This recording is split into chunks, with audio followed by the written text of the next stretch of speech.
So, Suki, you can read maybe today.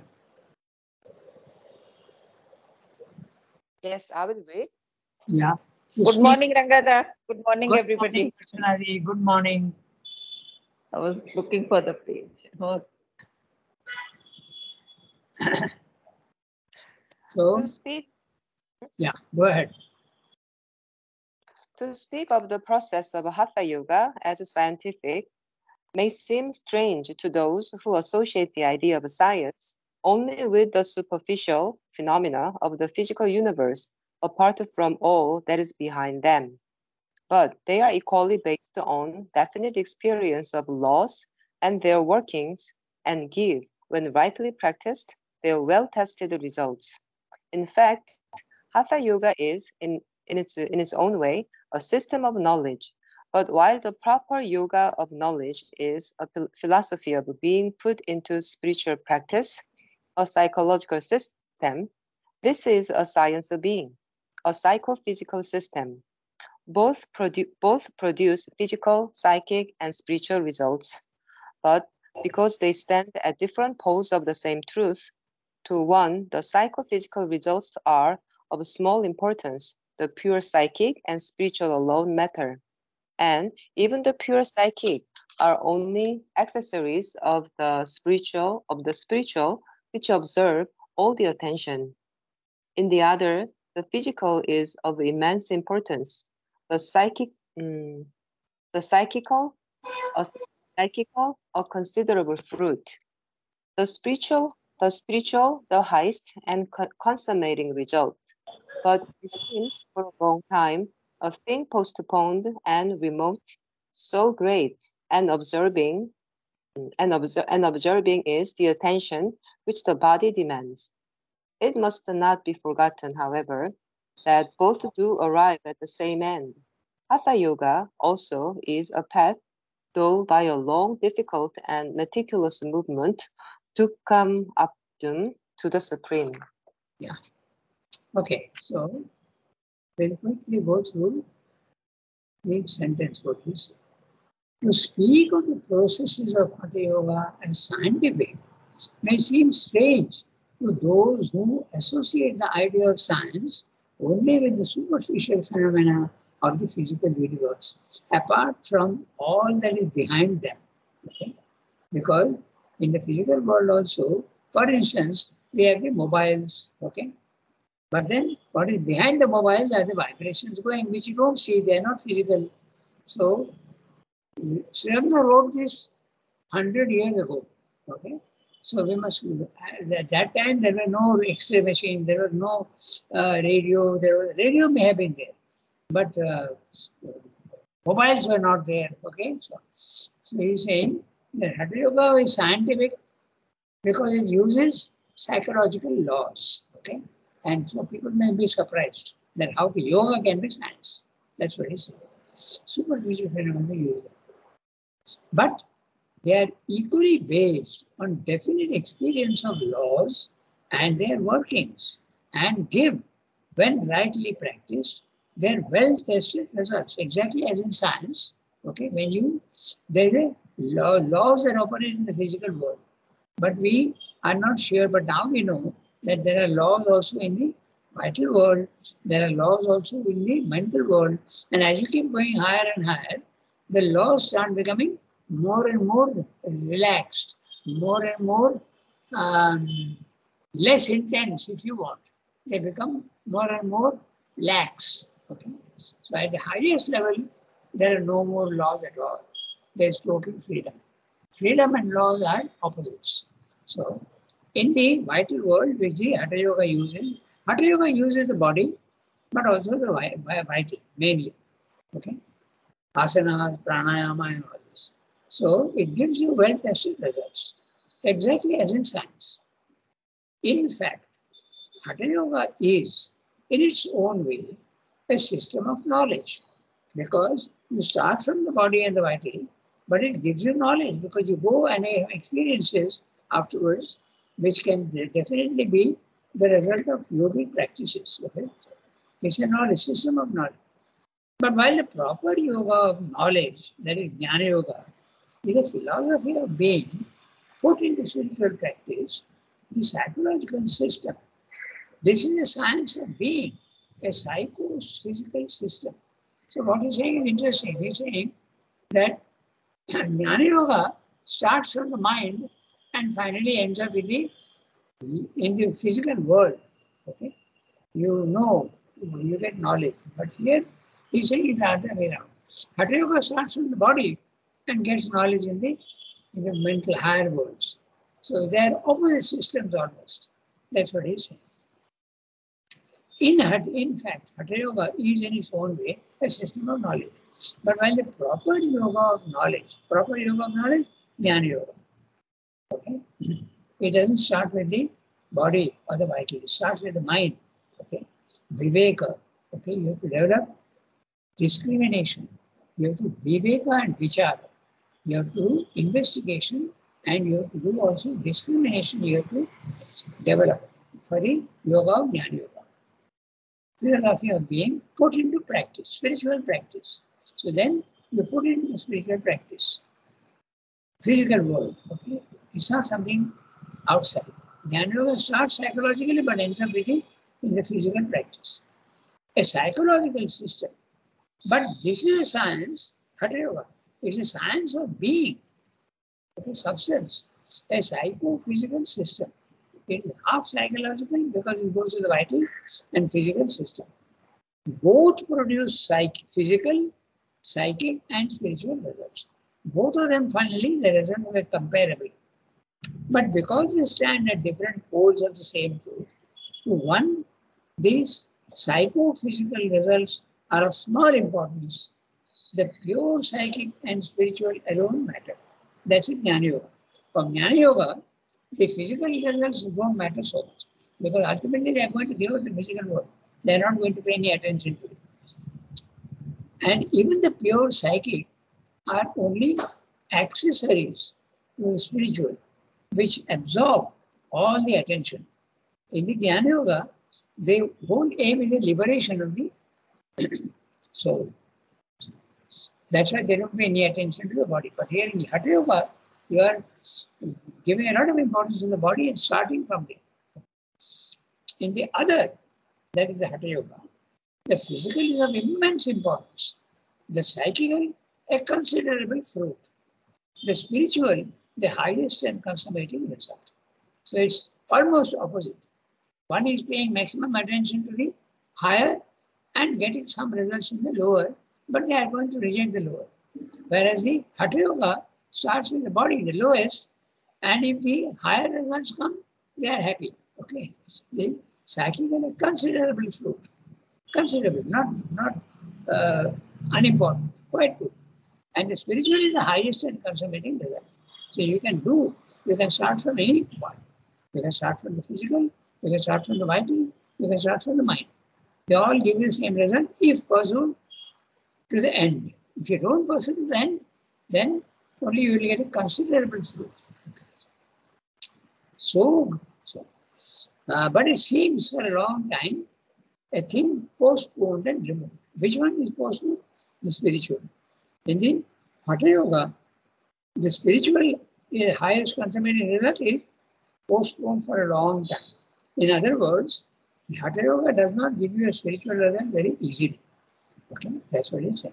So great and absorbing is the attention which the body demands. So when you start from the bottom, you spend a lot of time, and the way for spiritual liberation is very long. It must not be forgotten, however, that both do arrive at the same end. Okay? So ultimately, it's not a question of time. Ultimately, both will arrive at the same end. Hatha Yoga also is a path, though by a long, difficult and meticulous movement. Meticulous, very, very detailed. Dukkham aptam, very difficult to get. Dukkham is actually here an adverb. Okay? Very difficult to get. Aptam to get. So that's it to the Supreme. So Hatha Yoga, some people may find it very useful because they are more physical. Ultimately, it will take you to the Supreme. But it's a long way. Okay? Even the Jnana Yoga is relatively long, but it will give you a faster result than Hatha Yoga. Now you can read the next one. All yoga proceeds in its method by 3 principles. And what are the principles? He will tell you. So, next, somebody else has to read.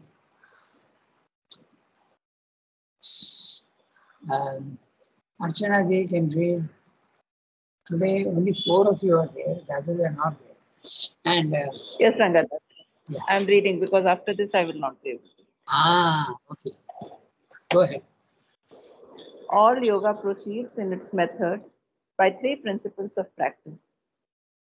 First, purification, that is to say, the removal of all aberrations, disorders, obstructions brought about by the mixed and irregular action of the energy of being in our physical, moral, and mental system. Secondly, concentration, that is to say, the bringing to its full intensity and the mastered and self-directed employment of that energy of being in us for a definite end. Thirdly, liberation, that is to say, the release of our being from the narrow and painful knots of the individualized energy in a false and limited play, which at present are the law of our nature. The enjoyment of a liberated being, which brings us into unity or union with the Supreme, is the consummation. It is that for which yoga is done. 3 indispensable steps and the high, open, and infinite levels to which they mount, and in all its practice, Hatha Yoga keeps these in view. Yeah. So, these are all yoga have to use these 3 methods. Purification, concentration, and liberation. Purification, we all know, we say very clearly, removal of all aberrations, disorders, obstructions. And mainly it is the biggest problem in the liberation, purification is the desires. The desires, attachments, and ego. So these 3 things have to be removed. It's a very long process. No yoga is very easy. Okay? It's a long process. You have to have a lot of patience. Purification. Then the second is the concentration. Now concentration is very interesting because concentration means not letting your mind go in 24 directions. Okay? Put everything all into one focus. And when you do that, it's a condensation. You are concentrating, and when there is a concentration, okay, there is a heat which is produced. And heat is the one that purifies. We know that very well. Huh? Whenever you want to purify something, you have to heat it. Okay? Just like, for instance, the iron ore that comes out of the mines is full of mud and dust. And if you heat it to a high degree, the iron ore becomes pure and comes out as a liquid, red colored liquid. And all the slag, what is called slag, it comes out. So we know that heating produces a purification. Okay? That we know. So that's why concentration is necessary in all the yogas. Exactly as you are doing heating, physical heating, concentration also, when you compress something, it produces heat. Just like in a refrigerator. The principle of the refrigerator is exactly that. You take a gas, okay, I think it's some sort of ammonia, and then you compress it. And when you compress it, okay, it releases heat. So this is exactly what happens in the refrigerator. You take the ammonia gas, and this gas has got a very interesting characteristic. At the normal room temperature, it is a gas. But if you condense it, okay, it becomes liquid. Okay? So that liquid is then circulated in the pipes behind the fridge. Okay? So what happens? It again gets back it absorbs the heat and becomes again gas. So this is I'm explaining to you how concentration gives you heat. Okay, so in fact, if you concentrate, sometimes the heat can be felt in the body also. People also sometimes have reported feverishness. There's a feeling of heat in the body. You may not feel the heat sometimes because it's a slow process. Then the last is the liberation. What is liberation? Your soul, which you are not conscious of, is stuck in the prison house of body, mind, life. And that comes out, and it actually stands outside the body, mind, life. So you are free. Okay? The consciousness comes out. These are the three methods he is talking about. That is to say, the release of our being from the narrow and painful knots of the individualized energy. The individualized energy is your ego, okay? Individualized, a false and limited feeling, because you are actually in the universe. You are actually cosmic, but you are thinking that you are only in the body, mind, life. So that's a false and limited feeling, which at present are the law of our nature. The enjoyment of our liberated being, which brings us into unity or union with the Supreme. Okay? Now, unity or union. Okay, somebody is using two words. So, union means complete identification. Unity means probably you are very, very close. You are one, but not yet absolutely the divine. Okay? So, unity and union with the Supreme is a consummation. It is a final result. It is that for which yoga is done. All yoga, the purpose of yoga is related. The word yoga means it comes from huge. The root is huge, and huge means to join. So what are you joining?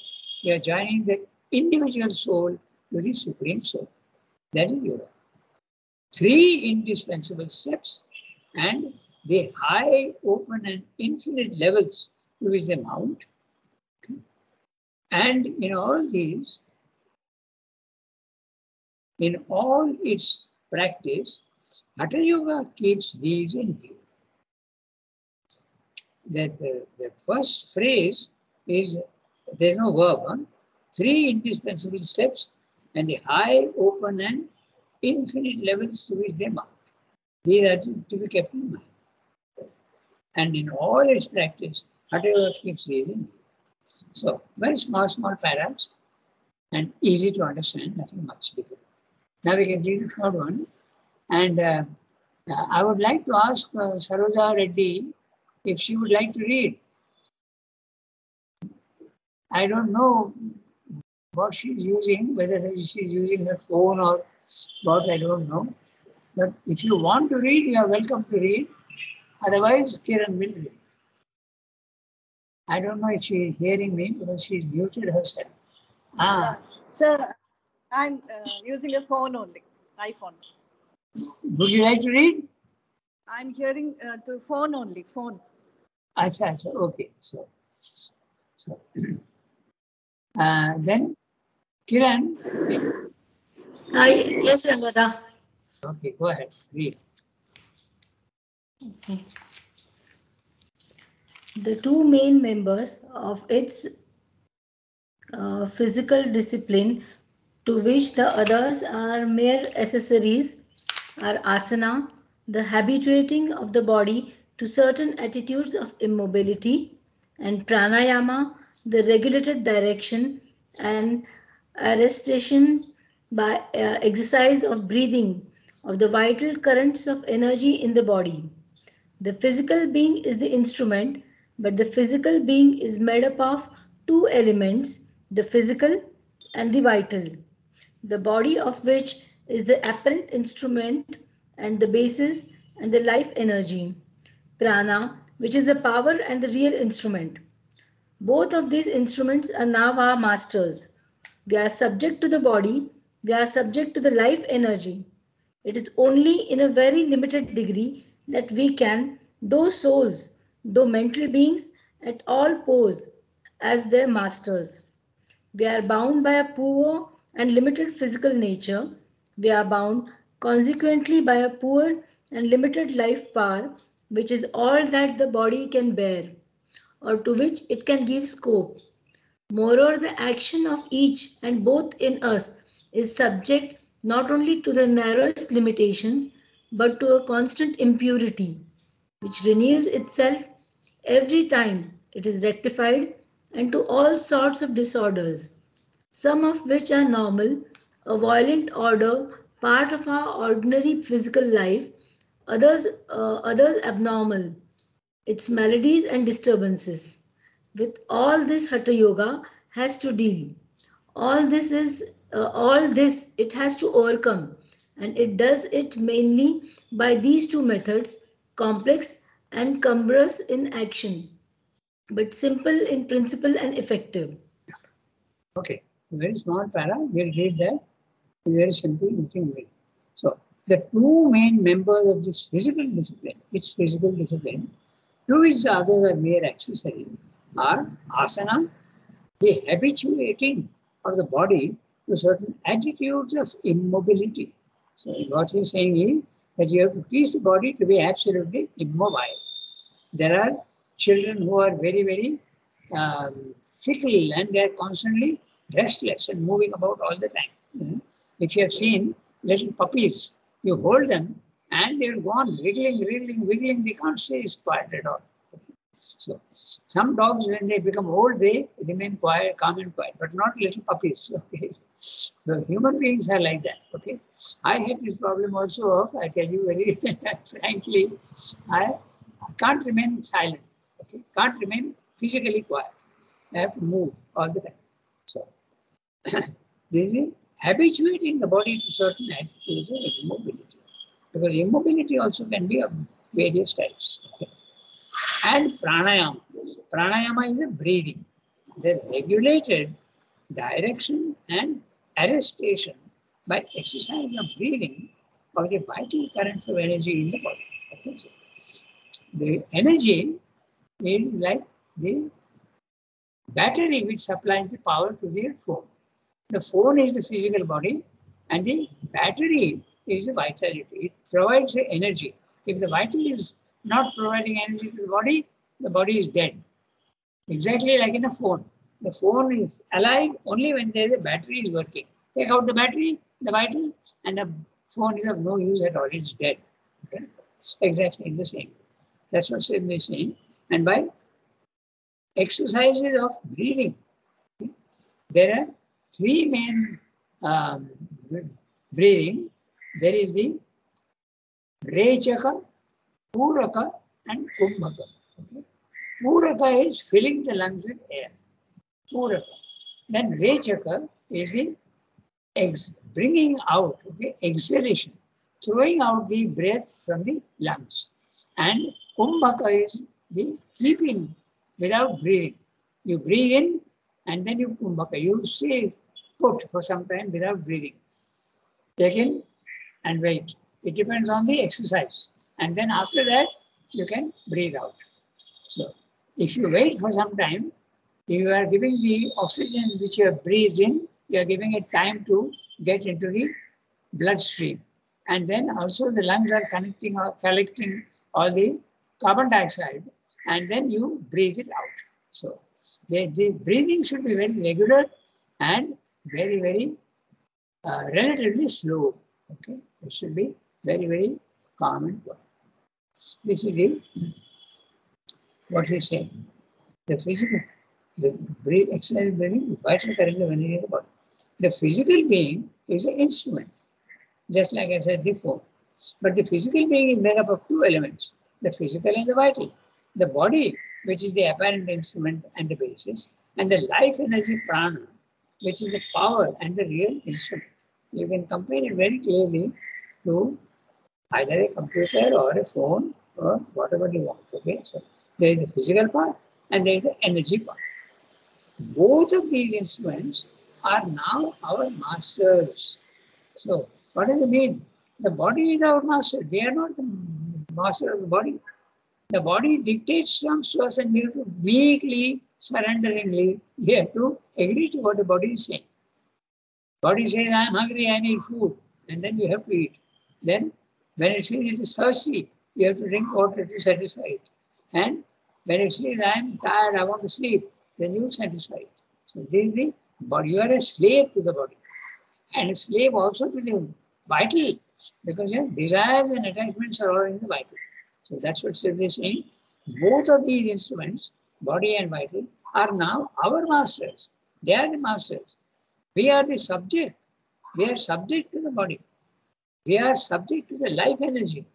It's only in a very limited degree that we can, though souls, though mental beings, at all pose as their masters. We're saying we are actually soul, and soul has got power, spiritual power. We are mental beings, mental knowledge, and knowledge is power.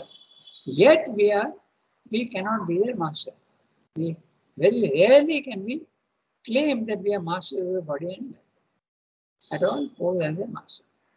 We are bound by poor and limited physical nature. We are bound, consequently, by poor and limited life power, which is all that the body can bear or to which it can give scope.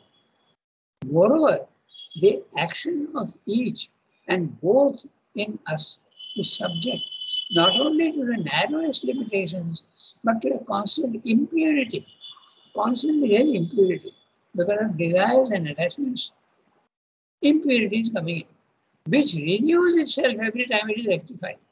Now note that, okay? Every time you throw out your anger, next time it also keeps coming back. And not only it renews, but sometimes it also intensifies. Because the moment you want to get rid of something, you will see then the opposite happens. It will bother you all the more. Okay? This is there in the physical world also. If you are going in the road and dog starts barking at you, if you pay attention to it, it will harass you even more. But if you quietly go away, it will stop barking. Okay, mostly. So if you give it attention, it will bother you all the more. I want to get rid of my desires, then you will see that the struggle is very, very dense, very difficult. Okay, so that's what he's saying. Moreover, the action of each and both in us is subject not only to the narrowest limitations, but to a constant impurity, which renews itself every time it is rectified, and to all sorts of disorders, some of which are normal, a violent order, part of our ordinary physical life, others abnormal. So all these normal delays can occur, normal disorders can also occur very often, but also abnormal desires, okay? Rare diseases, its maladies and disturbances. There are very common disorders which are there, like cold, fever, okay? These are all very common. But there can be things which are more rare. Diseases also are, they are also graded. Okay? There are so many very rare diseases are there. Okay? With all this, Hatha Yoga has to deal. All this it has to overcome. And it does it mainly by these two methods. What are the two methods? Asanas and pranayama. Okay. Complex and cumbrous in action. Very, very heavy and very complex. There are so many different types of asanas you have to do. And even there are different types of pranayama also. Depending on there are many, many types of pranayamas. Maybe less than the asanas, but still it is there. Now, the next paragraph, we have time. It's 8:30, we have got about 10 minutes more. So, the next paragraph, fourth one, I'll be reading. Yasmin has come on there, she is there, but I think she doesn't have the text. Yasmin, you have the text? No, you want me to read? I can read it. Hello? Tell me. If you want me to read, I can read it. Okay, very good. Okay, I thought you don't have the text. Then you read. No. Only Life Divine I don't have. I keep forgetting. I'm sorry. Okay, Yasmin, read. The Hatha Yogic system of asana. The Hatha Yogic system of asana has at its basis two profound ideas which bring with them many effective implications.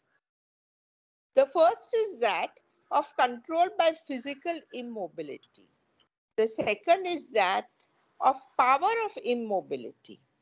The power of physical immobility is as important in Hatha Yoga as the power of mental immobility in the yoga of knowledge, and for parallel reasons. To the mind unaccustomed to the deeper truths of our being and nature, they would both seem to be a seeking after the listless passivity of inertia. The direct contrary is the truth. For yogic passivity, whether of mind or body, is a condition of the greatest increase, possession, and con- contin- uh, continence of energy. The normal activity of our minds is for the most part a disordered restlessness, full of waste and rapidly tentative expenditure of energy, in which only a little is selected for the workings of the self-mastering will. Waste, be it understood from the point of view not that of universal nature, in which what is to us waste serves the purpose of her economy. The activity of our bodies is a similar restlessness. Okay. We're not talking about what is the purpose of asana. The Hatha Yogic system of asana has at its basis two profound ideas. This is the word profound, very deep, profound ideas which bring with them many effective implications. So, the implications is discussing to a certain extent. The first is that control by physical immobility. The second is that of power by immobility. That's very interesting. If you have physical immobility, can you really control it? That's a question that comes up, and he's saying yes. The first is that of control by physical immobility. You may feel that if I'm physically immobile, how can I control? I'm inactive, so how can I control? You may feel like that, but that's exactly what he's saying is not true. The first is that of control by physical immobility. The second is that of power by immobility. Power also comes in. The power of physical immobility is as important in Hatha Yoga as the power of mental immobility in the yoga of knowledge. And for parallel reasons. What the reasons are is going to be.